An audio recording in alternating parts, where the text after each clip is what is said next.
소득 하위 20% 계층으로 빚까지 진 가구가 쓸 수 있는 가처분 소득의 70%를 원리금을 갚는 데 쓰는 것으로 조사됐습니다. 한국인의 기대 수명은 늘고 있지만 노후 준비 수준은 미흡한 것으로 조사됐습니다. 국내 취업자의 100명 중 8명가량이 시간제 근로자로 집계됐습니다. 현대차의 올 하반기 새로운 프리미엄 세단으로 떠오른 더 뉴 K9이 오늘 공식 출시됐습니다. 안녕하십니까. 센 경제 현장 박미라입니다. 코스피 지수가 1940선에 약보합 마감했습니다. 오늘장 마감 소식 증권부 지민구 기자와 알아보겠습니다. 안녕하십니까? 네, 안녕하세요. 자세한 마감 시황 전해주시죠. 네, 후광풍 시행 첫날인 17일 코스피가 투자자들의 눈치 보기 작전이 펼쳐진 가운데 1940선에서 약보합 마감했습니다. 코스피는 이날 전 거래일보다 1.51포인트 내린 1943.63에 장을 마쳤습니다.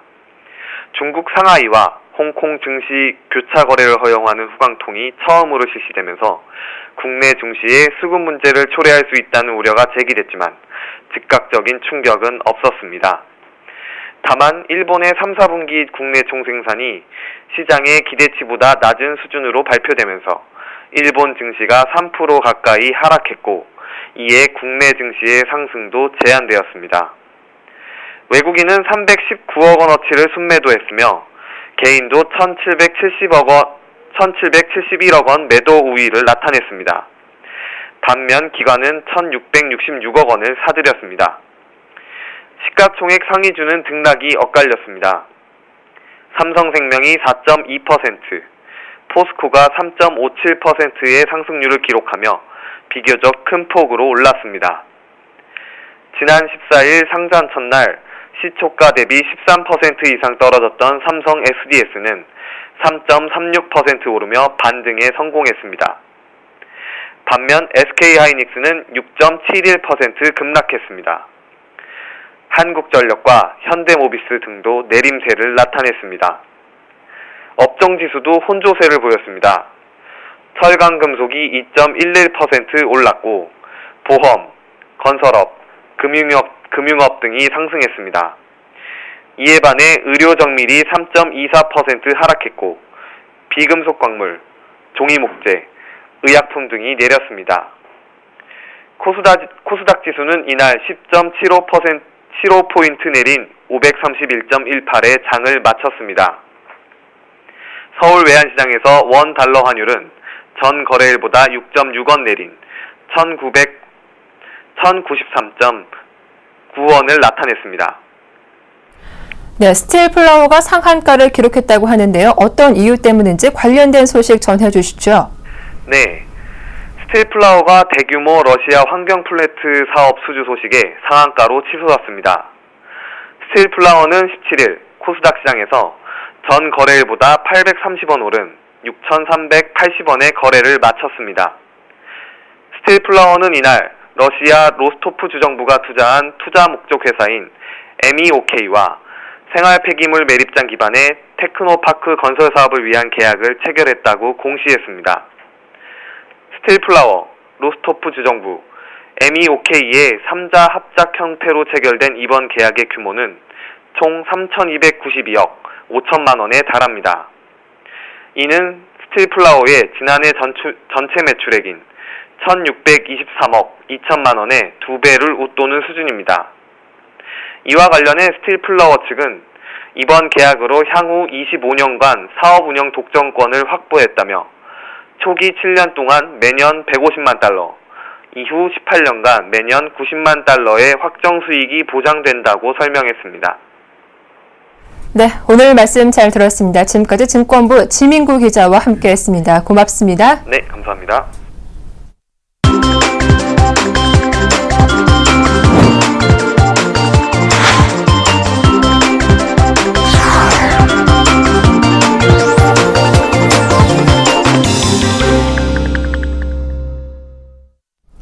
오늘의 주요 뉴스입니다.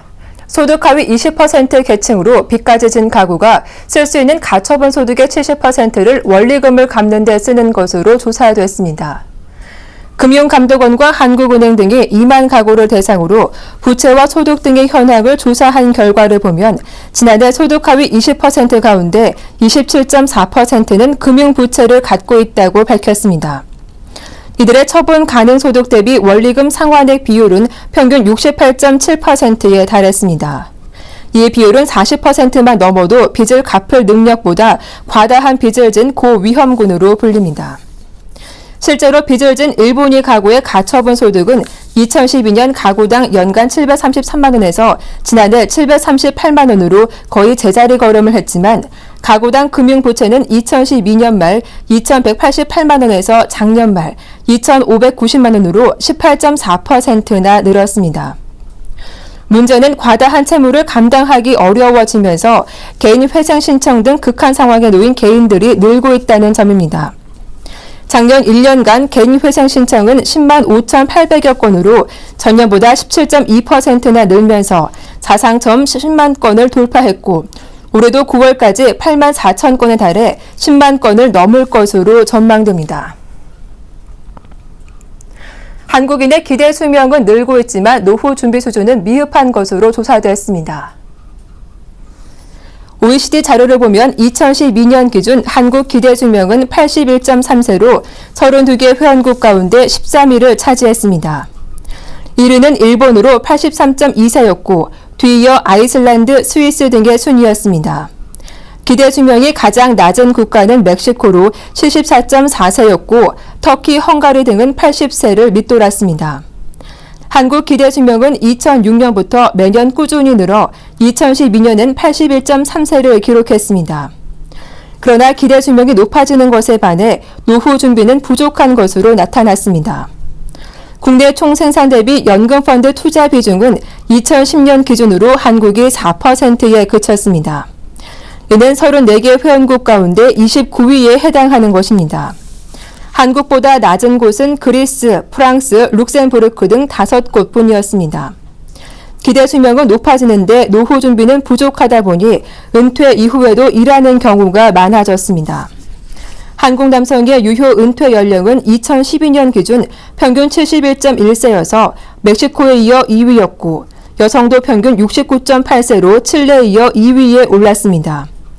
유효 은퇴 연령은 노동시장에서 완전히 빠져 더는 경제활동을 하지 않는 나이로 실질적인 은퇴 시점을 뜻합니다. 국내 취업자의 100명 중 8명가량이 시간제 근로자로 집계됐습니다. 여성 취업자는 100명 중 13명꼴로 조사됐습니다.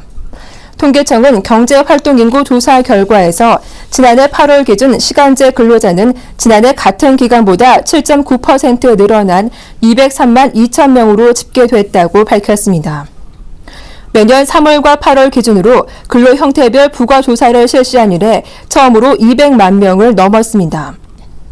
시간제 근로자는 평소 일주 근로시간이 36시간 미만인 취업자를 말합니다. 2004년 8월 107만 2천 명에 불과하던 시간제 근로자는 10년 새 급격히 늘었습니다. 전체 취업자에서 시간제 근로자의 비중은 2004년 4.8%에서 올해 7.9%가 됐습니다.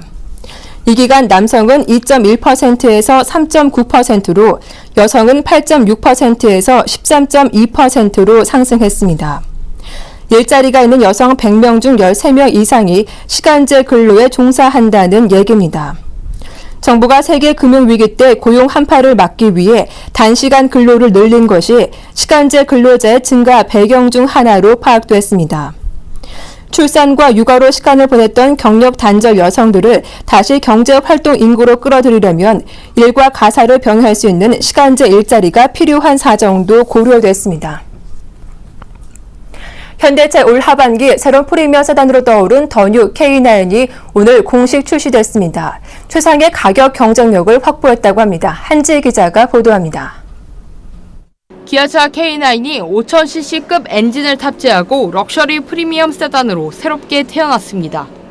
기아자동차는 서울 중구 장충동 반얀트리 호텔에서 더 뉴 K9 출시 행사를 열고 기아차 가운데 처음으로 5000cc급 V8 타우 5.0 GDI 엔진을 장착한 K9 퀀텀을 최초로 공개했습니다.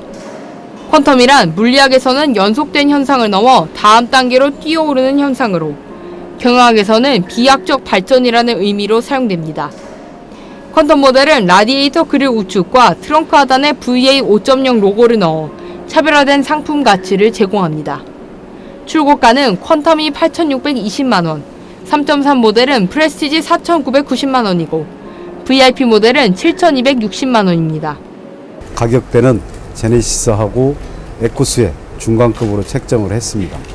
그 대신 모든 전륜이나 이런 윤거나 이런 부분들은 에쿠스하고 거의 동등 수준으로 운영하는 걸로 제품 구성을 했습니다. 신형 K9의 외관은 전면부 라디에이터 그릴을 기존 가로바 형태에서 크롬 재질이 보강된 다이아몬드 형태로 변화를 줬습니다. 측면부에는 19인치 크롬 스피터링 휠을 새로 적용한 한편 후면부에는 후면등과 범퍼를 좀 더 넓게 변경하는 등 웅장함을 부각한 것이 특징입니다. 실내는 세련된 색감의 리얼 우드 소재를 적용해 깊이 있고 중후한 실내 분위기를 연출했으며, 특히 K9 퀀텀에는 일부 고급 차에 적용되는 최고급 컬팅과 가죽 시트를 적용했습니다. 이와 함께 주행 시 머리와 목 부위의 편안함을 위해 헤드레스트 내부에 메모리 폼 소재를 적용해 고객의 주행의 편의성을 향상시키는 데 주력했습니다. 더 뉴 K9은 기존 사이드의 커튼 에어백에 전복 감지 기능을 새롭게 추가해 차량 전복 상황 발생 시 에어백 컨트롤 시스템에서 이를 신속히 감지한 후 앞좌석 안전벨트 작동 및 에어백 전개를 통해 탑승객의 피해를 최소화했습니다. 더 뉴 K9은 우리나라 최고급 세단 시장에서 현대차 에쿠스와 피할 수 없는 시장 경쟁을 펼쳐야 하는 상황입니다. 현대차와 기아차라는 형제 브랜드가 각각 플래그십 모델을 놓고 자존심을 건 한판 싸움이 예상되면서 소비자의 관심도 집중되고 있습니다. 서울경제TV 한지입니다. 중국 본토와 홍콩 증권시장의 교차 거래를 허용하는 후광통이 오늘부터 시작됐습니다. 중국 당국은 투자자에게 면세 혜택을 주기로 하는 등 적극적인 행보를 보이고 있는데요. 국내 증시는 물론 다른 아시아 국가들은 전 세계 자본이 중국에 쏠리는 작은 블랙홀 현상을 우려하고 있습니다. 정훈규 기자가 보도합니다. 대륙의 증권시장이 전 세계 개인 투자자들에게 문을 열었습니다. 중국이 상하이 증시와 홍콩 증시 간 교차 투자를 허용하는 후광통 제도를 오늘부터 본격 시행했습니다. 이에 따라 중국인이 아닌 외국인들도 그동안 투자할 수 없었던 중국 본토 A주 종목을 홍콩 시장을 거쳐 직접 구매할 수 있게 됐습니다. 국내 개인 투자자는 홍콩거래소 회원 증권사와 연계된 국내 증권사에 해외 증권 매매 전용 계좌를 개설해 중국 본토 A주에 투자할 수 있습니다.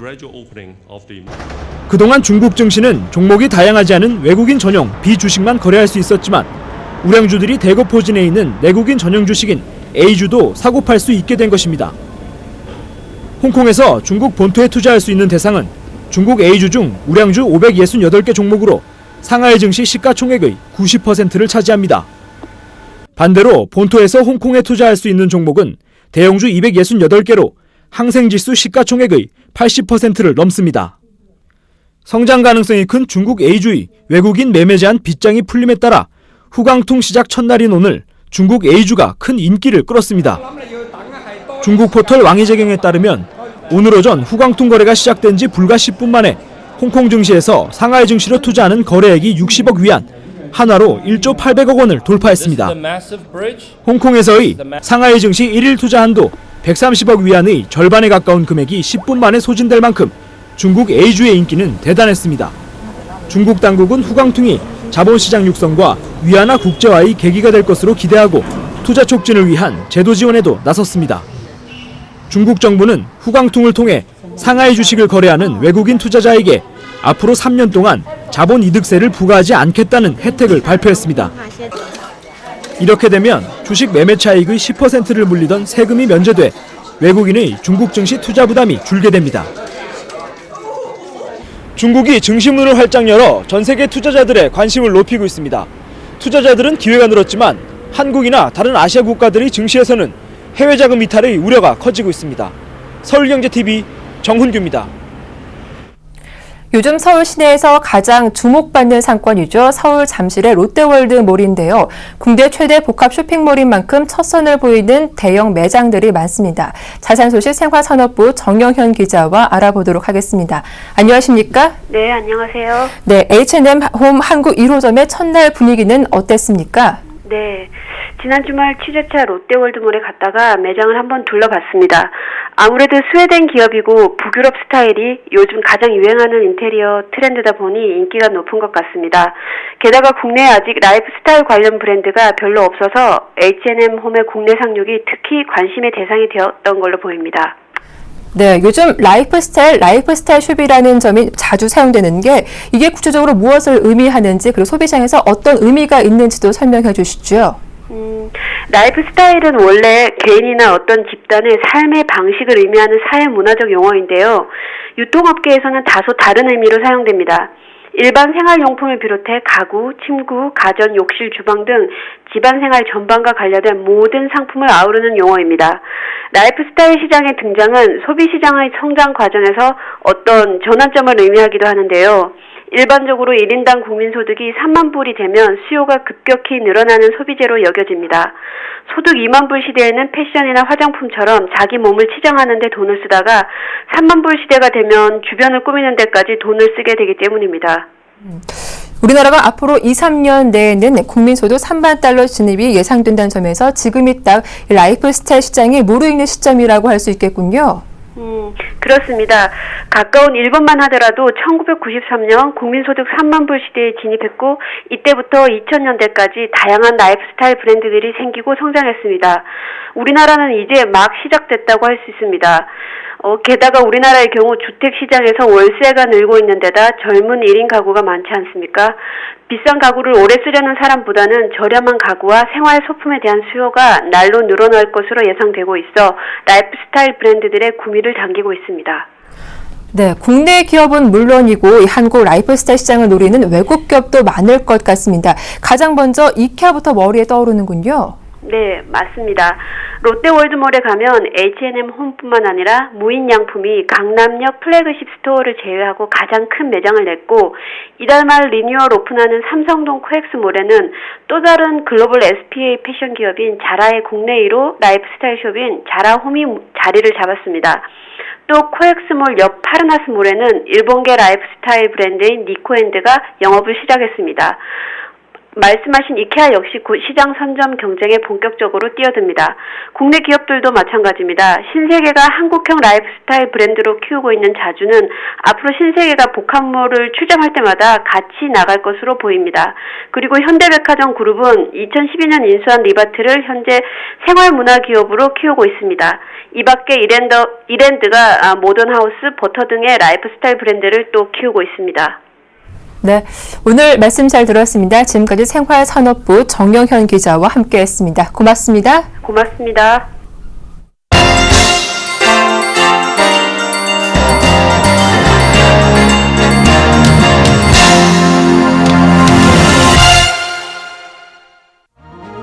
일본 오키나와현 지방선거에서 주일 미군 기지의 현내 이전에 반대하는 후보들이 당선됐다고 일본 언론들이 보도했습니다.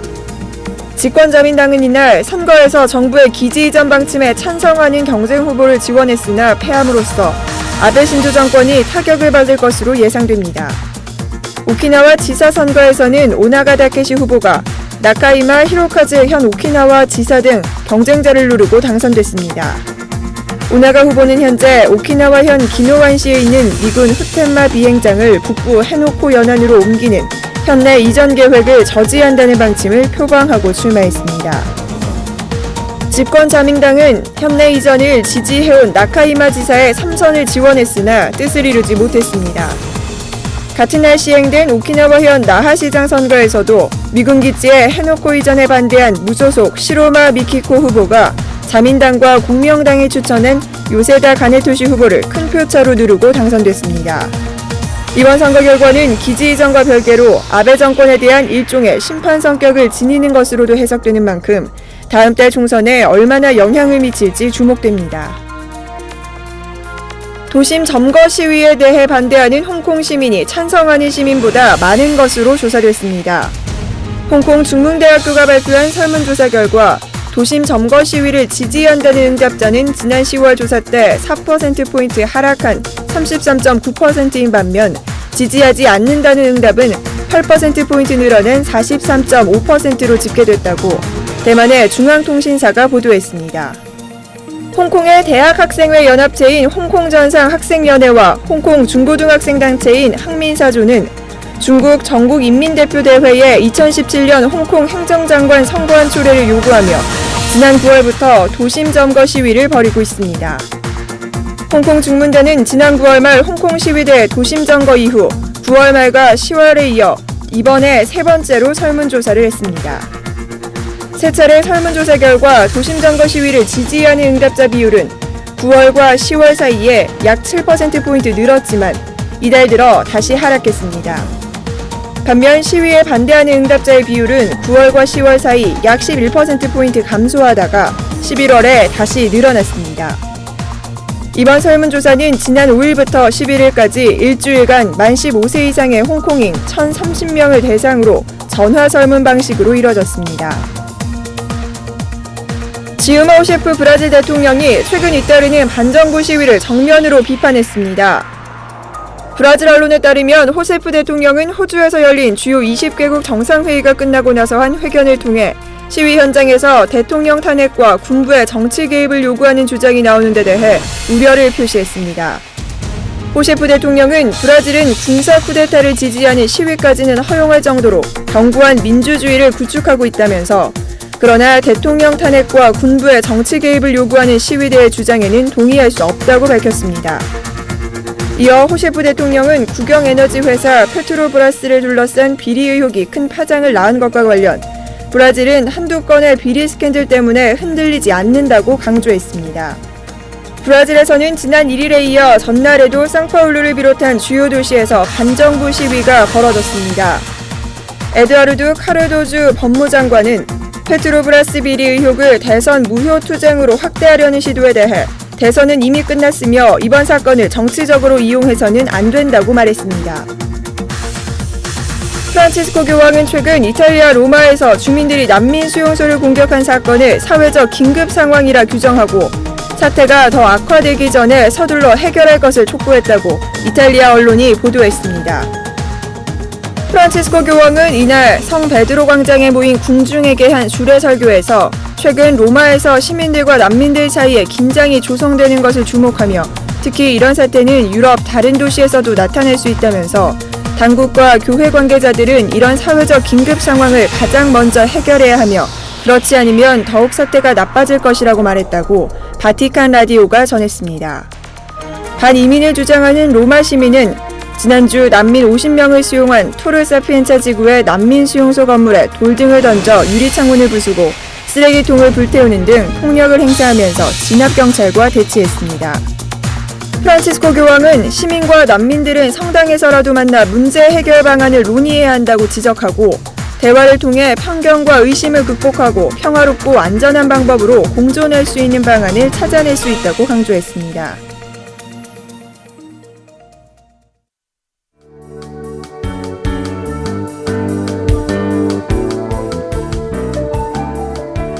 안녕하세요. K웨더 라이프스타일 예보 황지영입니다. 내일 출근길 따뜻한 옷 챙겨 입으셔야겠습니다. 아침 기온이 크게 내려가겠는데요. 오늘 4.4도로 보였던 서울도 내일은 영하권으로 내려가겠고요. 춘천은 오늘보다 7도가량이나 뚝 떨어지겠습니다. 그 밖에 중부지방 중심으로도 내일 영하권을 보이는 곳이 많겠는데요. 때문에 새벽에서 아침 사이 서리가 내리고 얼음이 어는 곳이 있겠습니다. 미리 농작물 피해 없도록 대비하시고요. 동해안과 영남 지방으로는 계속해서 건조주의보가 발효 중이니까 산불 나지 않도록 불조심하시기 바랍니다. 현재 강원 영서와 충청 이남 지방을 중심으로 약하게 빗방울이 떨어지는 곳이 있는데요. 오늘 밤까지 산발적으로 빗방울이 이어지겠습니다. 내일은 중국 중부지방에서 동진하는 고기압의 영향을 받겠고요. 북서쪽에서 찬 공기가 내려와 아침 기온이 크게 내려가겠습니다. 자세한 지역별 날씨 나절 예보로 알아보겠습니다. 전국이 맑겠습니다. 중부지방 중심으로 영하로 떨어지는 곳이 많겠고요. 낮에는 10도 안팎으로 일교차가 크겠습니다. 남부지방 광주 2도에서 12도, 대구 3도에서 13도, 제주도 8도에서 14도 분포 예상됩니다. 울릉도 독도의 비는 내일 새벽까지 이어지겠고 속초 2도에서 12도, 울진 1도에서 13도 분포를 보이겠습니다. 바다의 물결은 남해상에서 다소 높게 일겠고요. 그 밖의 해상은 잔잔하겠습니다. 소설인 이번 주 토요일 중북부 지방에는 비가 오다가 그치겠으니 주말 계획 세우실 때 참고하시고요. 그 밖의 날은 가끔 구름만 지나겠습니다. 기상정보였습니다.